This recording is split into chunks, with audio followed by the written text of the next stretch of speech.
Assalamualaikum warahmatullahi wabarakatuh. Perkenalkan, nama saya Rina Yuliana.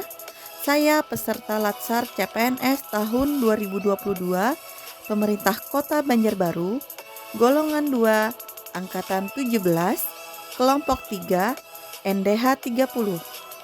Dengan tutor agenda 1, Bapak Dr. Zainal Fanani MED. Kali ini saya akan mempresentasikan analisis isu efektivitas kinerja individu berdasar tupoksi. Tahap pertama yaitu praanalisis, berisikan identifikasi beberapa isu atau masalah seputar efektivitas kinerja sesuai dengan tupoksi. Di sini saya bekerja di instalasi Rekamedik Rumah Sakit Daerah Idaman Kota Banjarbaru. Selama saya bekerja, saya mengamati beberapa isu atau masalah yang terjadi. Pertama, masih kurangnya ketersediaan rak filing atau roll OPEC, di mana rekamedis pasien disusun tidak rapi atau tidak disusun di rak, sehingga membuat petugas filing lambat untuk melakukan pencarian kembali rekamedis pasien yang berobat, yang berdampak pada waktu tunggu pelayanan pasien. Yang kedua, masih belum tercapainya angka standar pelayanan minimal atau SPM untuk kelengkapan pengisian rekamedis setelah pasien pulang dan SPM kelengkapan pengisian informed consent, serta masih terdapat perbedaan format formulir di beberapa ruang perawatan. Dan yang ketiga, masih belum selesainya pembuatan rekamedis elektronik, di mana pada tahun 2022 ini seharusnya sudah mulai digunakan untuk pasien rawat jalan dan ditargetkan akan selesai keseluruhannya pada tahun 2024 untuk peralihan dari rekamedis manual ke rekamedis elektronik. Tahap kedua yaitu menapis, menganalisis, dan menyusun alternatif pemecahan isu dari beberapa isu atau masalah. Di sini saya menggunakan metode USG, yaitu urgency, seriousness, dan growth, yang merupakan suatu alat untuk menyusun urutan prioritas isu yang harus diselesaikan. Caranya dengan menentukan tingkat urgensi keseriusan dan perkembangan isu dengan menentukan skala nilai 1 sampai dengan 5. Yang dimaksud dengan urgency yaitu seberapa mendesak suatu isu harus dibahas, dianalisis, dan ditindaklanjuti. Kemudian seriousness, yaitu seberapa serius suatu isu harus dibahas, dikaitkan dengan akibat yang akan ditimbulkan. Dan growth, seberapa besar kemungkinan memburuknya isu tersebut jika tidak ditangani segera. Untuk masalah yang pertama, masih kurangnya ketersediaan rak filing atau roll OPEC, di mana rekamedis pasien disusun tidak rapi dan tidak disusun di rak, sehingga membuat petugas filing lambat untuk melakukan pencarian kembali rekamedis pasien yang berobat, yang berdampak pada waktu tunggu pelayanan pasien dengan jumlah skor 11. Untuk masalah yang kedua, masih belum tercapainya angka standar pelayanan minimal kelengkapan pengisian rekamedis setelah pasien pulang dan SPM kelengkapan pengisian informed consent, serta masih terdapat perbedaan format formulir di ruang perawatan dengan jumlah skor 14. Dan masalah yang ketiga, masih belum selesainya pembuatan rekamedis elektronik, di mana pada tahun 2022 ini seharusnya sudah mulai digunakan untuk pasien rawat jalan dan ditargetkan selesai keseluruhannya pada tahun 2024 untuk peralihan rekamedis manual ke rekamedis elektronik dengan jumlah skor 15. Di sini kita bisa melihat bahwa masalah yang ketiga mendapatkan prioritas pertama, masalah kedua mendapatkan prioritas kedua, dan masalah yang pertama mendapatkan prioritas ketiga. Sehingga yang menjadi masalah utama yaitu masih belum selesainya pembuatan rekamedis elektronik, di mana pada tahun 2022 ini seharusnya sudah mulai digunakan untuk pasien rawat jalan dan ditargetkan selesai keseluruhannya pada tahun 2024 untuk peralihan dari rekamedis manual ke rekamedis elektronik.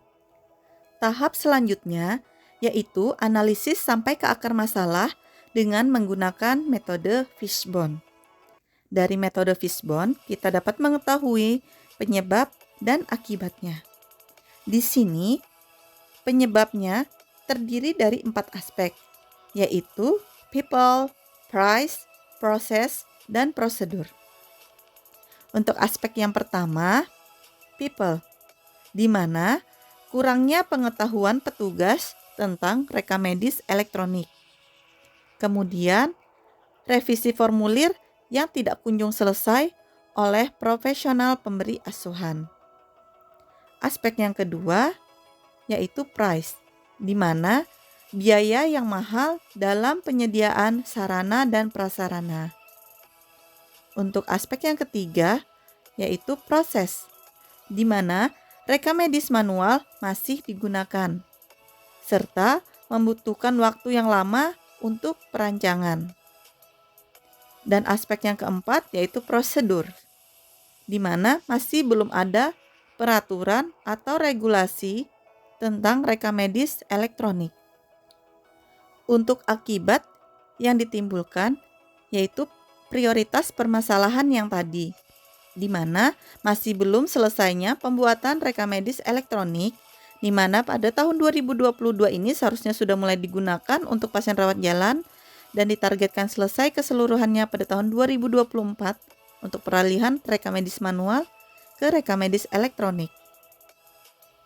Selanjutnya, menemukan alternatif pemecahan masalah dengan analisis SWOT. Analisis SWOT bertujuan untuk mengidentifikasi berbagai faktor secara sistematis untuk merumuskan suatu strategi.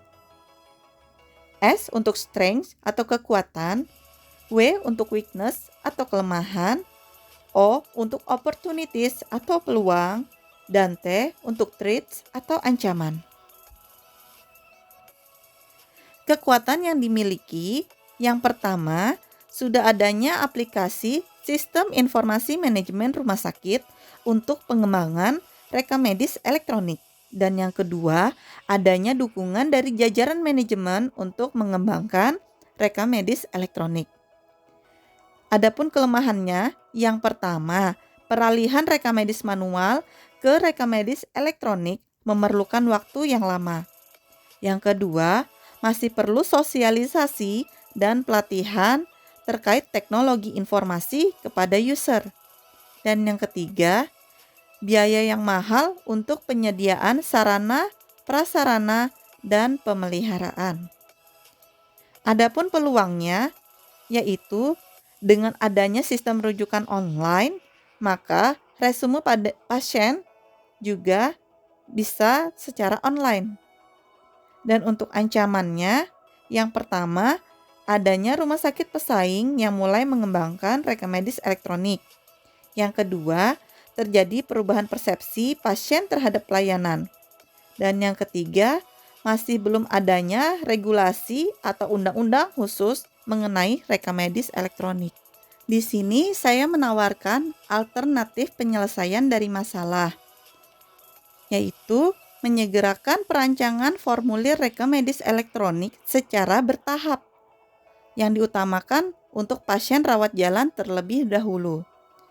Adapun tahapan penyelesaiannya, yang pertama, membuat pertemuan dengan seluruh anggota komite rekam medis untuk membahas formulir apa saja yang diperlukan dalam rekam medis elektronik.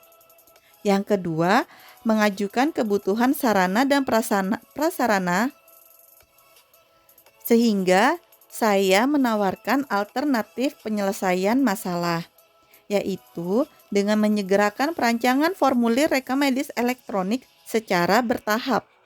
Utamakan untuk pasien rawat jalan terlebih dahulu.